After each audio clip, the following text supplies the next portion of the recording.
Have you ever thought about starting your own podcast? When I was trying to get this podcast off the ground, I had so many questions. How do I record an episode?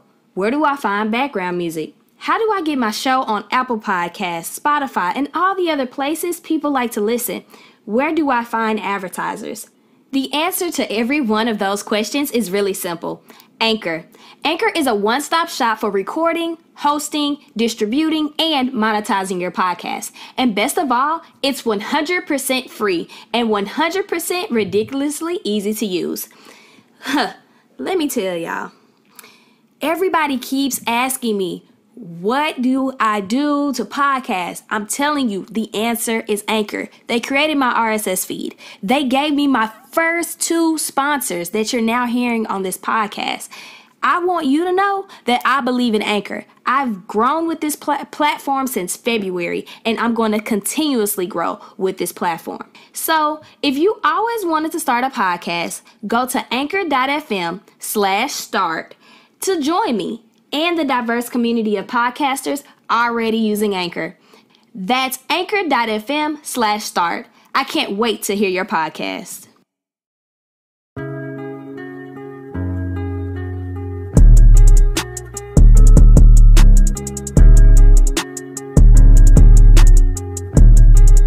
Hello, everyone, and welcome back to the 23rd episode of the Walk by Faith Show. Last week, we heard from my friend Elle. Y'all, you can do so much with photography. I just want anybody that takes their art or their craft or their creativity seriously and take it to the next level. You can monetize, you can definitely start your own business and just walk in faith with freelancing. The next thing is that we definitely talked about his aftermath and coming off of tour with a major artist. It was so stressful, and we have to make sure that we understand mental health, guys. Like, we can't sit here and create, and not take a break, myself included. So I'm really trying to interlude and tell you all that I think after the 25th episode, I may go on a small hiatus so that I can get my life together. I have so much going on, but I think after the 25th episode, I'm going to go ahead and start slowing down just so I can focus on some mental health, get myself back in order. I think we all just need to decompress, de-stress sometimes, y'all. Again, producing podcasts is not easy. But I do have somebody who is my guest on today who is from Pine Bluff, Arkansas. And I know I got a little country when I said that, but it's okay. And the reason why is because it's Pine Bluff and I can do that. And who gonna pop me? Cause, y'all not. Okay. Thank you. I just want you all to know that I love Arkansas with my whole heart. It's where I'm from, born and raised, 18 years. It has just grown me into the person that I am today before I moved to Texas. And more importantly, there are so many entrepreneurs out of Arkansas, and people are continuously reaching out to me. I'm finding them. They finding me. I'm like, y'all, it's dope. It's a movement. I want you all to understand that no matter where you come from, you can make an impact and a change to any of your financial situations. Yes, you may come from a small town, but that don't mean you have to stay small forever. I want to get right into this scenario. So everybody, when you're listening, close your eyes and envision this. You're in school. You get a credit card, and shoot, you use that credit card. You're not really thinking about the consequences. On top of that, you get some payments coming in, but, you know, you're like, ooh, I don't have no money, or, ooh, I'm just going to pay the minimum. I think that scenario is probably happening to you, or somebody's friend, cousin, auntie, uncle, whoever right now, where you have gotten a credit card or you've got into some debt and you don't even know how to manage it. But guess what? I bought a budgetnista, okay? She's young, wild, and financially free. None other than Miss Sierra Howard, who is going to teach us about budgeting. So, Sierra, how are you doing today?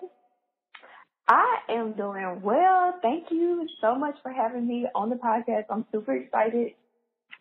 Yes, of course, anytime, girl. You know, when you reached out to me, I was like, yes, you need to be on it. It's important. People need to know about their finances. They need to know about budgeting. They need to know how to get this money. Not money, money.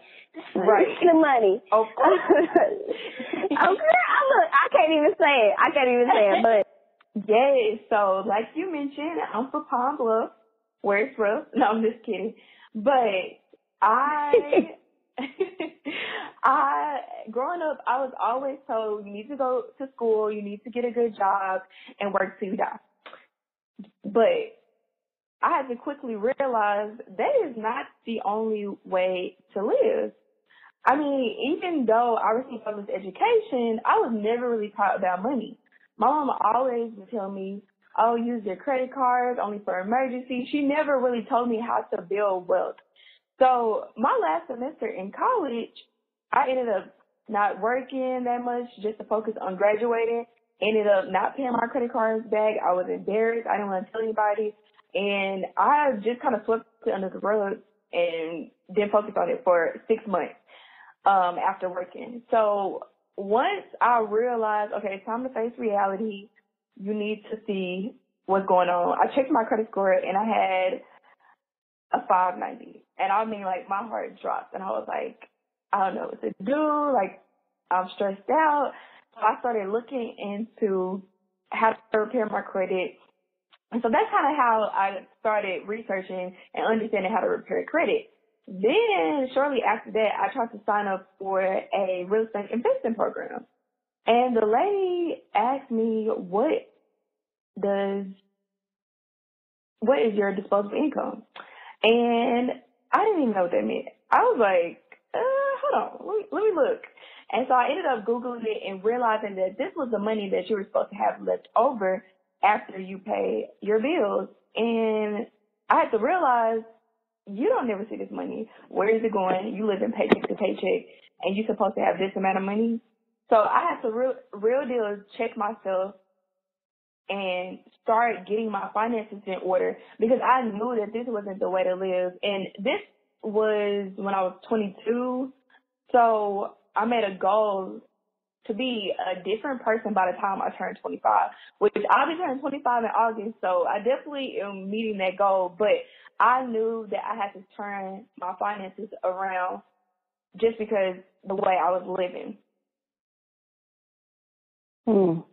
Yes, Sierra, girl. Listen, and you gonna preach to somebody today. They're gonna get a whole word, because budgeting and money is just such a sensitive topic, but all of us have to deal with it.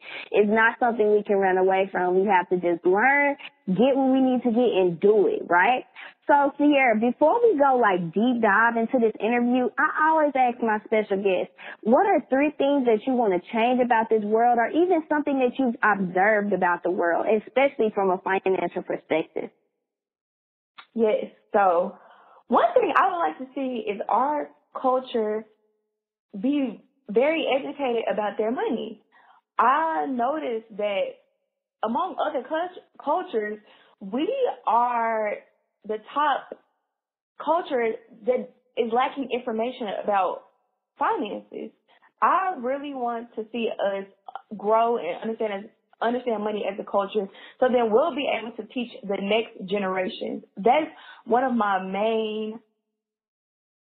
main reasons I started this company, because I wanted to be able to help other people understand money and how it works. So the second thing I would say is the crab in a barrel mentality. So many people are focused on pulling the next person down, worried about what the next person doing, trying to get ahead of the next person, instead of trying to help that person or help each other. We could do so much more if we just focus on helping each other. And then let me see. I guess the last thing I would say is love. I want to see more love in this world. There's so much hate going on, and it's so unnecessary. So just love each other. Yes, I agree. And I don't like to get into too many politics, especially without my political consultant. But girl, just the stuff that happened with like the immigrants and like I don't even want to call people immigrants. I just want to say God's children and like all this stuff that was happening at the border. Like it was just too much. I woke up, I was talking to my boyfriend Terry. I was like, this is just not okay. And Lord, I was praying about it, praying on it, and I bet all kind of people was praying because Trump definitely said we're not going to separate the parents no more from the kids. So we just got to say thank you for the small things. We may not be able to change this entire world tomorrow, but at least those kids should be reuniting with their family. So I got another question, girl, which is, you know, any business that you have, you got to identify a problem. What are the consistent problems that you're seeing within all of your clients? What's something that everybody seems to be messing up on? Whew, girl, a lot. Not with this one. But I would say the top three things that I see is bad credit. That's number one for sure. Student loans, any / credit card debt, any type of debt. And then living paycheck to paycheck, not knowing how to manage money. Yeah, girl, listen, we're going to unpack that, okay? We're almost there because I know all of y'all ready to get your whole finances snatched, your edges snatched, your budget's laid. I know you're almost there. But in order to, like, really address that problem, you got to have some followers. You got to have some clients. But something that is so unique about Sierra is that she was able to gain her clientele from GroupMe. Everybody will tell you maybe you need a Facebook following or an Instagram following. But my girl Sierra said, you know what? I can build it from GroupMe. So can you tell us that process and how GroupMe has really impacted your business and also helped it to grow over time? Yes. So let me get into it. So when I got my finances and life together, other people started coming to me for advice and help with their money. And so I was having about 3 to 4 people at the same time, and I was just texting all of them the same information. I'm like, girl, I can't be texting all of y'all all day, every day, the same information over and over. So I was like, let me create a GroupMe so I can put all the information in one spot and y'all can access it and we can have a conversation about everything. So I created a GroupMe with these 3 to 4 people, and then it just organically grew. They added people, and those people added people, and those people added people, and it just kept growing. So it started with 3 people, 3 or 4, and it now has over 500 people in that GroupMe. And I mean, people all over the country. There's people in New York, Atlanta, D.C., Houston, Dallas, LA, Minneapolis, Arkansas, Denver, like you name it. It's people all over the country. And I would have never expected it to grow like this. It happened. And in that GroupMe, there are over 500 people that have so many different perspectives about money and how to spend money and how they think about money. And I love to see us all in one place because it gives me insight on how other people view money. And we're able to learn from each other and see what mistakes have other people made and how to avoid those mistakes. It's just such a good platform. I mean, we sit in that GroupMe and just talk all day long. I mean, it really be valuable information. I learned so much from so many people in that GroupMe. Like it's crazy. And people ask me all the time, "How did your GroupMe grow?" And I'm like, just word of mouth. It just organically grew. And once I noticed it started growing, I started adding resources to the calendar. I have resources like financial books that you should read, different articles, the best credit cards to get, side hustles, how to build your credit, how to get rid of debt. It's so many resources on there, and people just ask us there all day. And whenever they ask something, I just go ahead and put it on the calendar. I'm like, well, if you need something, just go refer to their calendar. So whenever somebody's new in the group me, they go and look at that calendar and they see all of the gyms in the group me. So I love it. It's a really good community of young Black professionals just thriving, sharing the wealth of knowledge, tips, experience. It's amazing. It really is. Okay, and y'all, for the record, she is the founder of Young, Wild, and Financially Free. She has a website. She does credit repair. She's a financial coach. She does debt management, budget planning. She is all about helping millennials become financially free. So that's like a little, my first little commercial within the podcast. Okay, so my next question, listen, plug y'all in one time. So next question is, how does someone become a budgetista just like yourself? Of course, you know, you have definitely found out how to build your brand, how to grow your group me. But what is the next step if somebody else wants to too come behind you, finish what you have started, and just come over into this budget space? Like, what are some tips that you can give them?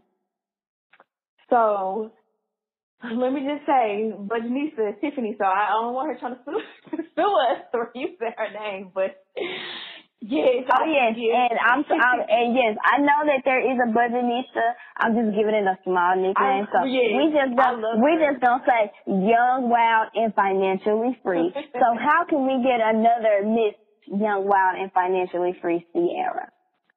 So I do a lot. So I'm just going to kind of go through a few things that I did to kind of shift the way I thought about money or the way I spent my money. So the very first thing I did was shift my mindset. And I honestly tell people this is the most important thing that you have to do.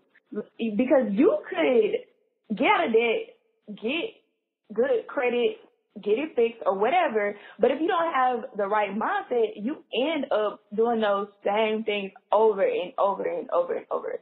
And I've seen it firsthand. My mom, she's a prime example. She has gotten out of debt so many times, paid off her credit card, and is back in it. So, you know, I used to have those habits, and that's where I learned from. And I realized the root was not having the right mindset. That was the foundation. So I tell people, if you want to change your mindset, read books like Rich Dad, Poor Dad. That was a game changer for me. The Secrets of a Millionaire Mind, that was also a game changer just because I was able to get that insight of a millionaire's mind without even having to know them. Also, podcasts, just like the one you're listening to now. I listen to podcasts of people that are more successful than me to get in their minds to understand how do they spend money? How do they think? What are they doing? I want to know. So that is literally the number one most important thing you need to do is shift your mindset.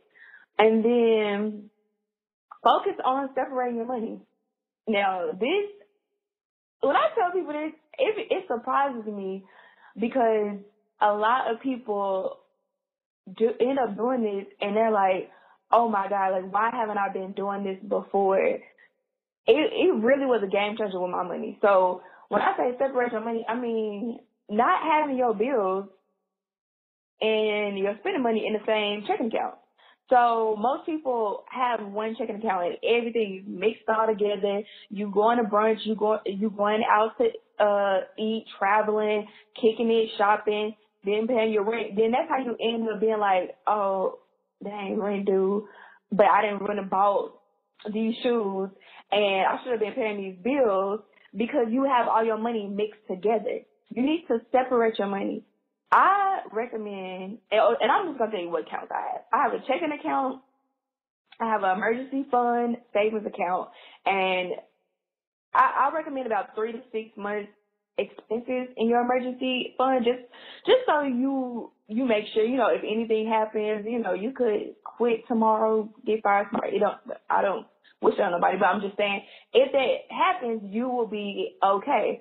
I have a travel account. I have a shopping account because, you know, I still like to shop. I have a business account. I have a student loan account. And a lot of people end up saying, like, dang, you got all these checking accounts. Like, I ain't money for to do all that. But no, I use online banks that actually let you have different goals. So the two top banks that I use for all of these million goals that I have, or accounts that I have, is Rise and Capital. And Capital is spelled Qapital. And then Rise is Rize. And so these two banks let you create savings goals. So like I have my travel and my business and my shopping on these two platforms. And you can set a goal for the month. So say if you want to put $100 towards traveling every month, you can break out those goals. So my exact goal for travel every month is $200. So I save $50 every week. It's automatically drafted into my travel account. And so I'm never just trying to scramble and get together money at the last minute when I need to do something. The money is just automatically going in there. So that's the next point. Automate your money. I automate everything, like everything. All my credit cards, the payments, they're on auto pay. I'm never ever gonna get a late payment. Like, honey, my credit score can't handle no late payment. That's the biggest percentage of your credit score. So I am not about to set myself up for failure. I have my payments on auto pay. And then I also have everything auto drafted into my account. So my check, of course, is direct deposited, but it took the smaller accounts that I have, the travel accounts for shopping and all of that, I have it automatically set up to be auto drafted from my checking account. So I never have to think about it and be like, oh, I need to transfer this $50. Because then when you have to do that, then you end up talking yourself out of it. Just automate it so you don't have to worry about it. And with your bills too, have a separate account for your bills. So that way you don't have to think about paying your bills or have that moment of being stressed, feeling like, oh, it's the first of the month, I got to pay these bills. I done been kicking it. I don't have the money. But if you have a separate account for your bills, then you good. Like, you don't have to ever worry about it. So if your bills are, I'm just say $1,000 every month, then you need to have that money direct deposited into your bills account. So what I recommend is having $500 taken out of your check every 2 weeks if you get paid biweekly, to have that $1,000 in there. And I always recommend a little bit over just to have a cushion. So I recommend like $50 over so you have a little cushion just in case, your bills go up and down. But this way, your money for your bills are in that account every single month. You don't have to be stressing that you're going to spend all your money going out kicking it, because your bills are always in that account. And then when people tell me, oh, I don't set up auto drafts for my bills because I'm scared I'm not going to have the money in there, or, I'll overdraft, you won't have this problem anymore once you separate your bills from the rest of your money. So separating your money, automating your money, that takes so much stress. Like, if you don't do anything I say on this podcast, please separate your money and automate your money. And then another thing is lower your expenses. I always say widen the gap between your income and your expenses. You need to have a huge gap in between, because your income and your expenses never need to meet. They don't need to know each other. They don't need to be friends. They don't need to be nothing. They don't need to know each other exist. You should not have your income as close to your expenses, spending all this money and then living paycheck to paycheck because you have all these expenses. So don't keep spending your money on things like rent and car notes and stuff like that. Those are things that don't make you money. They're just taking your money. So I used to actually have high rent. Once I graduated college, I was like, oh, I'm balling. Like, I got all this money. I'm about to go get this nice apartment. And I got it, and I was miserable because I was spending all my money towards rent. I couldn't do anything I wanted to do. I was barely traveling, scrounging around, barely going to brunch because I'm spending all my money on rent. Like, what did that really do for me? Nothing. I needed a roof on my head. Didn't mean I have to have the nicest roof. I mean, I'm not saying live in a shack, but I'm just saying you don't have to spend all your money on rent. And then create a plan and follow the plan. This was key for me to get out of debt. When I had all this credit card debt, I ended up creating a spreadsheet and then putting everything on that spreadsheet and then just sticking to it. So that's how my freedom tracker came about. Literally, I created it to help myself, but now it's grown and people love to use it. But, you know, that's a whole other story. But create a plan and focus on that plan.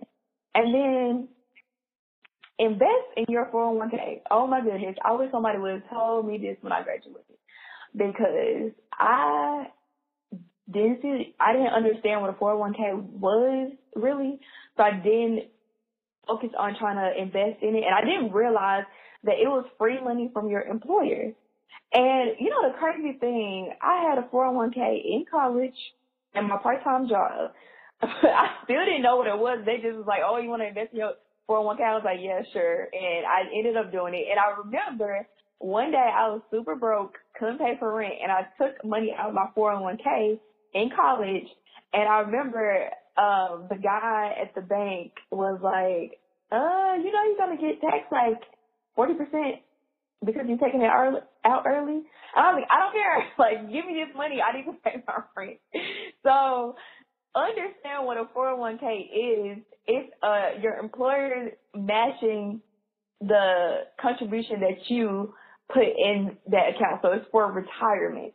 So do not be like me and be borrowing from the 401k early.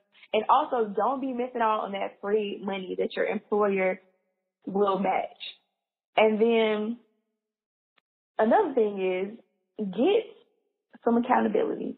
Surround yourself with people that are more successful than you or that are trying to achieve the same goals as you.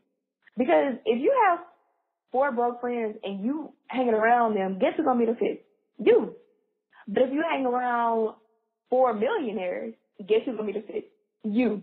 So you need to make sure you're learning from other people. You're surrounding yourself by people that are helping you grow and expanding your knowledge. Oh, I keep saying everything is key, but I'm telling you, all of this stuff helps me. But expanding your knowledge so you can keep up with the conversation. If you hang around those 4 millionaires, how you gonna talk with them and know what they're talking about if you're not expanding your knowledge and constantly growing? And I'm good for a good quote, okay? But I love the quote, if you think ignorance is expensive, if you think education is expensive, try ignorance. That is so the truth, because you don't know what you don't know, right? And it can end up costing you. Another thing is to create multiple streams of income. They always say the average millionaire has 7 streams of income. And I'm not saying you need to go out and find 7 streams of income right now. But I'm saying at least have more than one.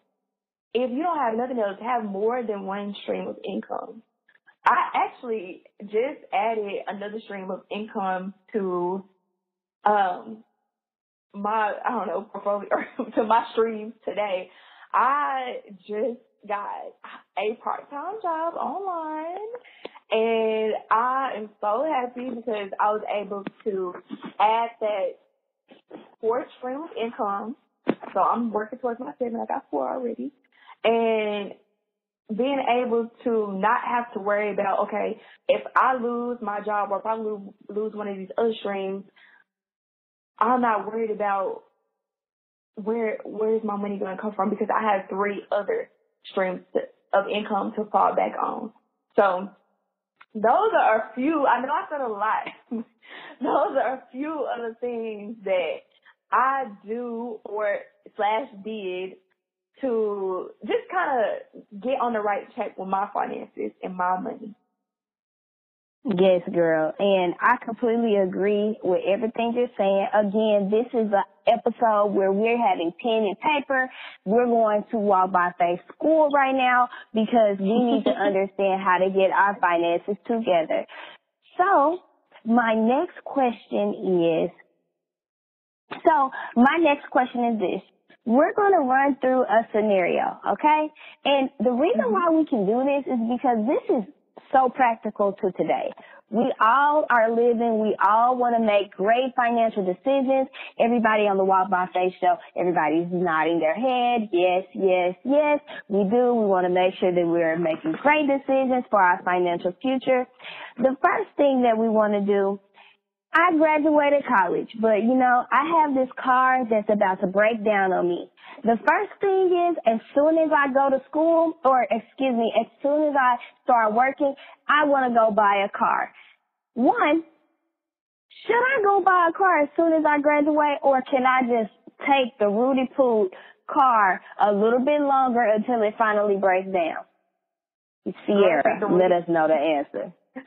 Girl, take the Rudy Poo. Because let me tell you, I thought, in my mind, I had it made up in college that when I graduated, I was going to get a Mercedes. Like, I was going to be done. Like, I was just going to be out here in these streets. Like, people was going to be hating on me. I just knew that I was going to get a new car when I graduated. And I had to just humble myself. After, say that one more time. Humble. I had to humble for the people in the back. No, just kidding. But I really had to just check myself and realize a car is not the most important thing in the world. You need to let that dream go. So get your pens and papers out, because I'm about to tell you, because I have a lot of people that come to me that have a goal of buying a car. And I'm like, is that really what you inspired to do, is to buy a car? I mean, there's so many other things that you can do with your money, but okay, whatever. So I'm going to tell you some things that you should keep in mind when thinking about buying a car or going to buy a car. So number one, always do your research. Know what you're talking about when you step foot in the dealership, so they don't try to get over on you. Two, make sure your credit is right. Please, if you don't do anything else, make sure your credit is right. Bad credit will literally cost you so much money. And let me tell you why. A lot of people will go into these car dealerships, have their credit ran 30 million times, have all these inquiries, because the car dealership trying to find you a bank that will approve you for a loan, because your credit is so bad.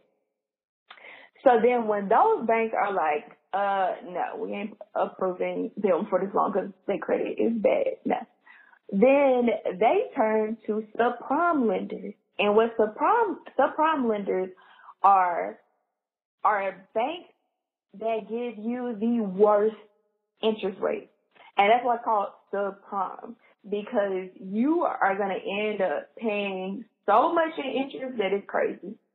And a lot of people do not understand this or know what this even means. This subprime lender that is very famous, every time I say this name, I hear a lot of my clients say, oh my gosh, I have them, or I had them. Santander. That is one of the most notorious subprime lenders out there. And people don't realize that you end up paying for the car 3 times. And the way that they work, subprime lenders are actually set up for you to default on the loan. They are literally betting that you are going to default this loan. You're not going to be able to pay it. And so what they want to happen is for them to have to come and repossess your car, and then you still have to pay the loan, and they're going to turn around and sell it to somebody else. That is what they're going to do. So they're trying to make double off that one car. So they want you to default the loan. That's why I tell people, do not try to get a car if your credit is trash. They are betting that you will literally fail. So I'm gonna say it again. Do not go try to get a car with bad credit. It's just not even worth it. Try to get a cash card if your credit is bad, and then work on building it, and then maybe go back and try again. And then another thing is, don't get your loan from the car dealership, because the car dealership is just the middleman. What they do, once they send your information out to all these banks, they become the person that get a percentage off of your loan. So car dealerships actually end up making more money from financing than selling cars. And that's crazy. You end up paying them so much money just because you're going through them to get the financing, when all they're doing is calling up the bank or sending the bank your information and getting you approved for the loan. Just go straight to the bank. Cut them out. You don't need them. You don't need them to be charging you extra just because you using their services. No, just go to the bank or credit union, get the loan there, and then go to the car lot and be like, hey, I got this loan for whatever. This is the car I want, and this is what I need. They are going to be like, oh my God, I ain't about to make no money off this person. And then they're going to also have a little bit more respect for you because they know you know what you're doing. They're not going to be trying to play you and treat you like a fool because you aren't as financially equipped on buying a car. Okay. And then make sure you get a car you can afford. I see a lot of people, oh my gosh, all the time. They get these expensive cars and then they live paycheck to paycheck. I always say, make sure your car is within 10% of your monthly income. So you shouldn't be spending more than 10% on the car payment, the maintenance, the insurance. Don't be spending all your money on the car. And then don't only look at the monthly payment. Look at the total cost of the car. Look at the interest fees. Look at the length of the loan. Look at all these numbers, because this is what they don't want you to see. I saw on Facebook somebody was talking about that their car cost them $13,000, or they thought it did, and then they ended up calculating the total cost of the car, and they ended up paying $31,000 for this car. So they done almost paid for the car 3 times because they probably only looked at the car payments. They didn't see, okay, I'm paying this car loan for 6 years. I'm paying this much in interest. I have these extra fees. A lot of people don't look at that. So start looking at everything. Know what all you're paying. Then also, if you are doing a trade-in, break it out separately, because the salesperson could be hiding the fact that they're overcharging you for your new car and undervaluing your trade-in. So when you bundle it all together and they say, okay, we took this off from your trade-in, you don't know how much they really giving you, or if they really giving you the fair price. And then if they're not overcharging you for the car, separate it all. Treat it all as 2 different transactions. I'm selling you a car, and then I'm buying a car. Keep it separate. And then shop around. Make them compete for you. Make sure they know that you aren't afraid to leave because you don't care. Like, I have other people up my sleeve that I can call to get a car. You are not the only car dealership. Shop around. And then calculate the numbers yourself. When you are talking with a salesman and they give you your numbers, make sure you know what those numbers mean. Like I mentioned, earlier. Make sure you're doing the calculations yourself. Don't just let them tell you numbers. They could be telling you anything. That's how they make money, off of financing. So make sure you calculate the numbers. And then don't let them talk you into getting those add-on features. Let me tell you, that's another way they make money. They might tell you, okay, this feature is only $10 extra a month. This is how much you end up paying, $10 extra a month for this feature. But once you add in interest over the length of the loan, you could be end up paying $500 in interest just from that one feature.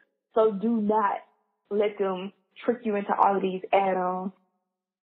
And then lastly, go in being prepared to walk away. Don't be desperate with your bad credit and needing a car. And if you do, they're going to have the upper hand on you, over you. They're going to get over on you. They're going to overcharge you. They're going to make all this money off of you if you go in being desperate. Remember, this is a business transaction, so take out the emotions and stand your ground and let them know I am the boss. Girl, listen, again, you said you was going to give us some information, and you are. So I have another scenario. Oh, yes, you want to say something? No, I was going to say, I said it, those pens and paper now. Yes. So here's the next scenario. I come home and I get some mail. But in the mail, I have 2 credit cards that are already pre-approved. All I have to do is fill out a tiny sheet of paper, and they'll send me my credit card my way. Sierra, what should I do? Read the fine print. A lot of people do not read the fine print of these credit card offers, and they think, oh, well, they done pre-approved me. I'm Gucci, like I'm good. You read those fine print on those offers, and they tell you, oh, you're going to be paying this is, we're going to charge you fees on this, and this. And especially those credit, there's also subprime credit card lenders. One of them, the most famous one that I know is Credit One, not Capital One, Credit One. They are predatory subprime lenders. And if you read the fine print on Credit One, they say that we charge you interest as soon as you make a purchase. So that means that you go buy something and you immediately get interest charged on that purchase, which most normal banks charge you after 30 days. Why would I be getting a credit card with y'all if you're going to charge me the next day? What's the point? So make sure you are reading the fine print. Stop just looking at the shiny things that they offer and say, okay, this is what you got to prove for, like you're good, like you'll get it in no time. No, read what these people are trying to pull up your eyes. Read. And also, I want to say that you should know the different factors of your credit score. Like the length of your credit score makes 15% of your credit score. I mean, the length of your credit cards make 15% of your credit score. 35% of your credit score comes from late payments. So you should know these percentages so you know, okay, I don't want to miss a late payment. I don't want to miss a payment. I don't want to maybe close a card that has the longest history because it could lower your score depending on the average length of all your cards. So understand what makes up your credit score and these credit cards and what makes sense. And I always tell people, get credit cards based on your shopping, or I don't want to say shopping, but your spending habits. So like if you travel a lot, get a travel card. If you eat out a lot, get a card that will give you cash back on eating. Get cards that help you, not hurt you. Thank you, Sierra. And I think I have one more scenario, which is all my friends are traveling, and girl, I need to go travel too. I need to be going to Costa Rica in January. I need to be in the Bahamas in February. I need to be in Peru on March. I need to be in Alaska and all these different places. I gotta travel once a month because all my friends traveling. Should I travel? Because, I really don't have that much money, but it's really cool and everybody else is doing it. Give me some tips. So let me tell you, I love traveling. Like, I feel like I was born to just travel the world and live my best life. So for all those people out there that love traveling like me, what I do, like I said earlier, I have a separate account for traveling because I know that this is important to me. I know that I spend money on traveling, so that is one of my accounts. And I contribute, like I said, $200 every single month to this account, $50 a week. Automatically goes straight to this account no matter what.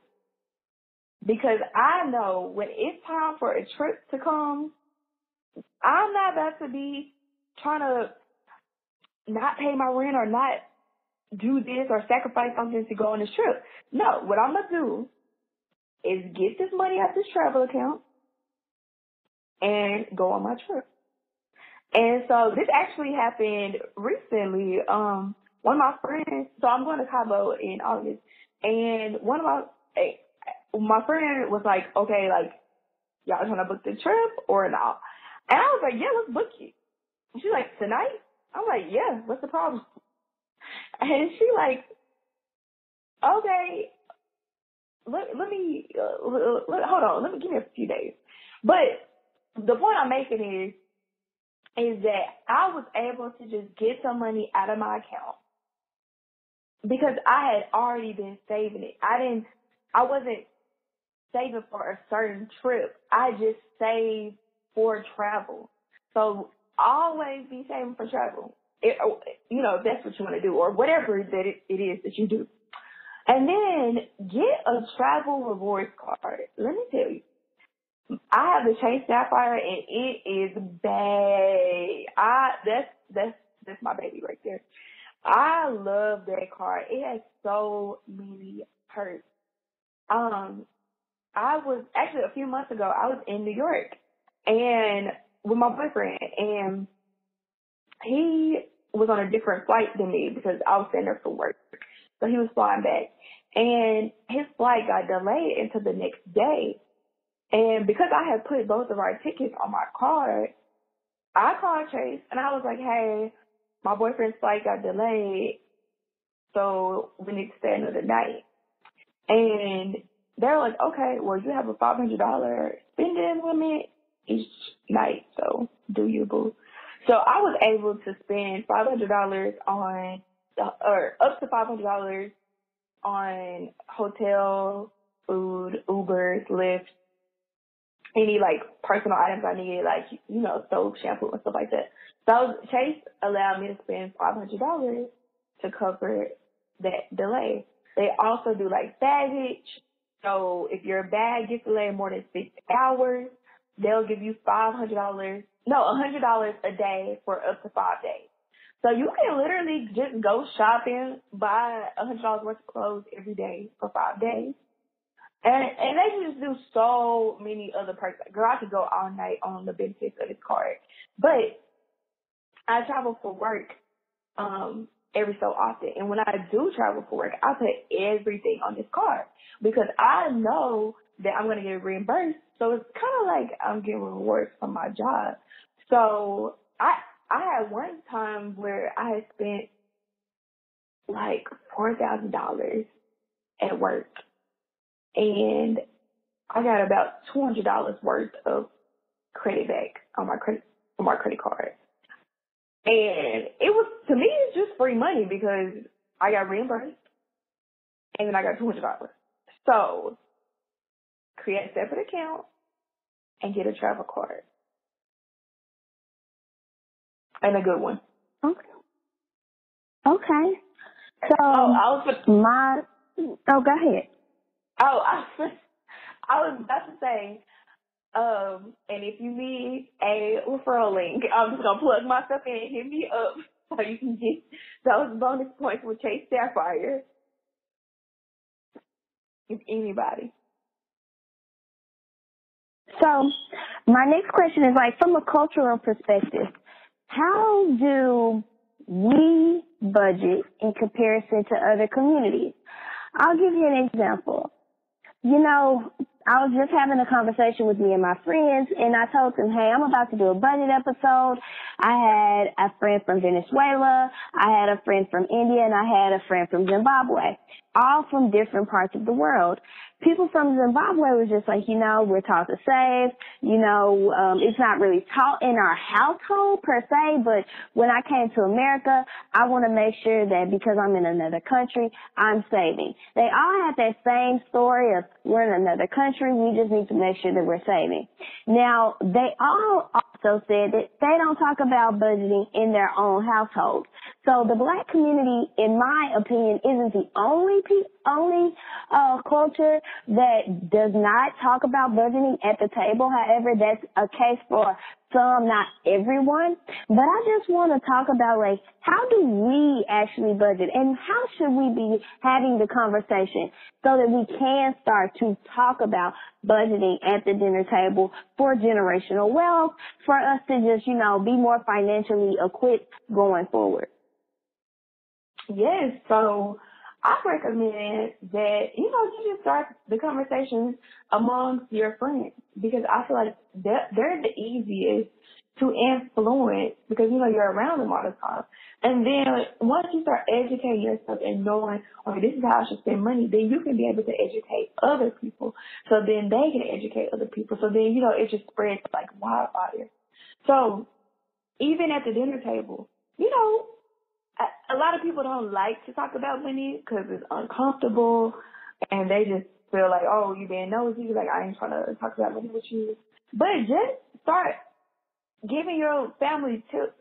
You don't have to necessarily ask, how's your credit score? Like, you can just say, like, hey, did y'all know that you can build your credit score buying things on your credit card, buying things with your credit card that you already have to pay for, like rent, your bills, things like that, and then, paying it off and keep doing that, and you can just build your credit score that way.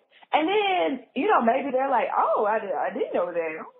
I might start doing it. So then you just open the door for that conversation to be had. So then they might start coming to you for tips and advice or whatever else, or then they might start to look more into it, like, oh, wow, I learned something new today. Maybe I should start looking into this more. Maybe I should start reading up on this. So just you being that person to help the next person, to help your friends, to help your family, because we all need to be talking about finances as a culture. We all need to be advocates for creating generational wealth. There is so, like you mentioned, there are other cultures that's what they do. They help the next generation. They push the next generation up because they understand the value of providing that support, that cushion, that talk about money. They know what money will do for you. So we as a culture need to focus on educating ourselves, helping each other, and knowing that this is very important. We can't be the culture that held back or have that big income gap. I read this article where it said that I think on average African Americans die with 19,000, or they leave their families with $19,000, and then Caucasians on average leave their families with $100,000. Just think about that. That's a huge gap. 19,000 to 100,000. We need to close that gap. So it just takes one person, one step at a time, to just be the one to close the gap. we can all do it together. Okay. So I got a bonus question. You know, Jasmine always like to come with a bonus. Is brunch really necessary?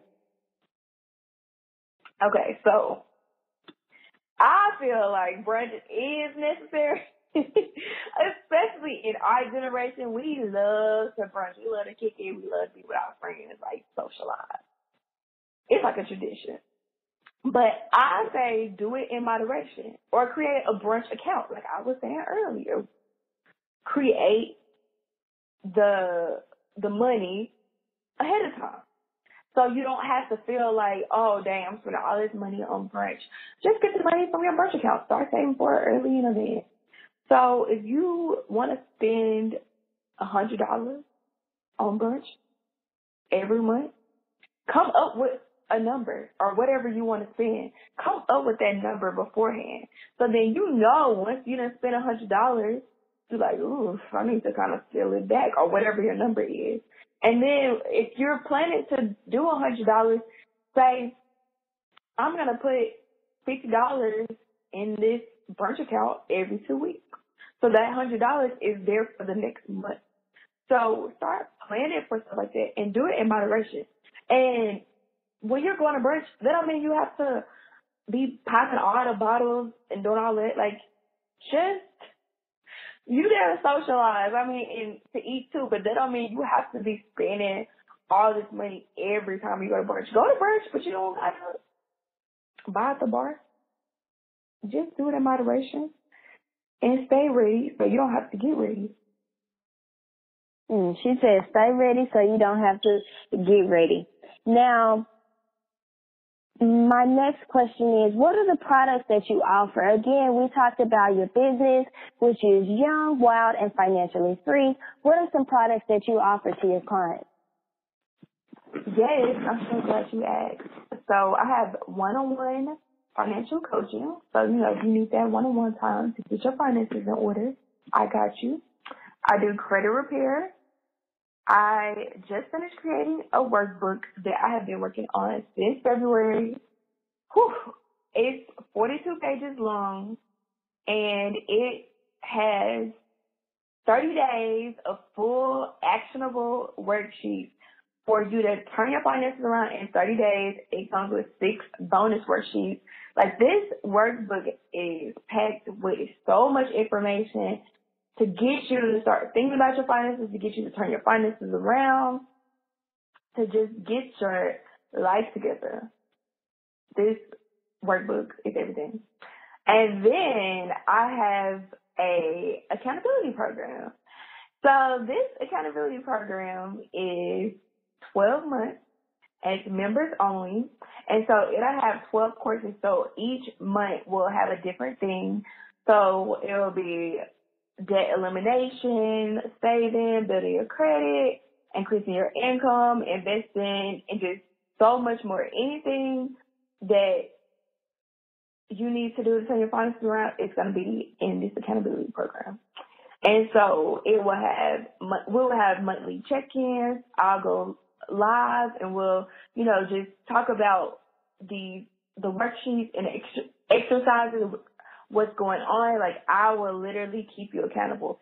And then also, I will hook you up with an accountability partner if you need one. So you're going to have accountability in this accountability program.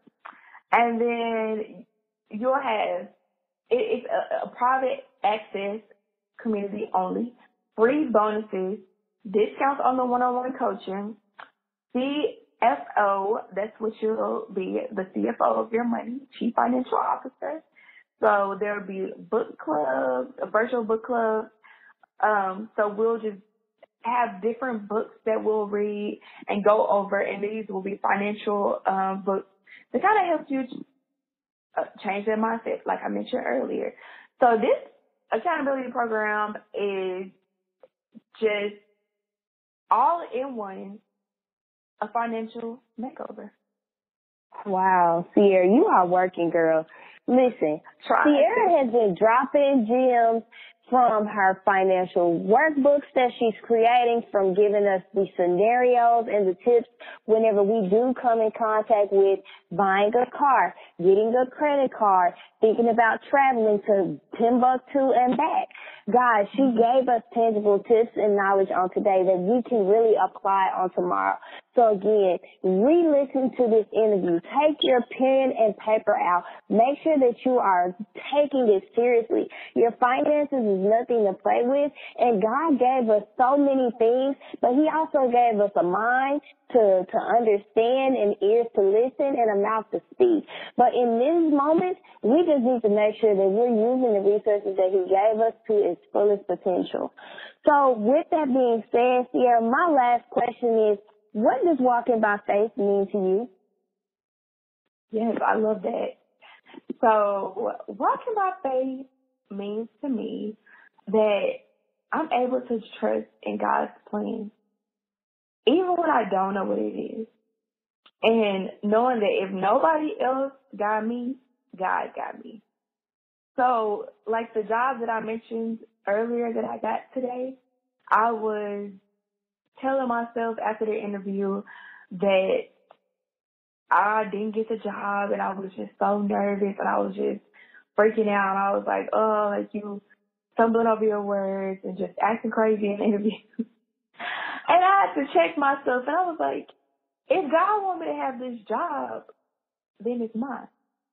And sure enough, I got the job. So you just have to know that God is always with you. He's always got your back.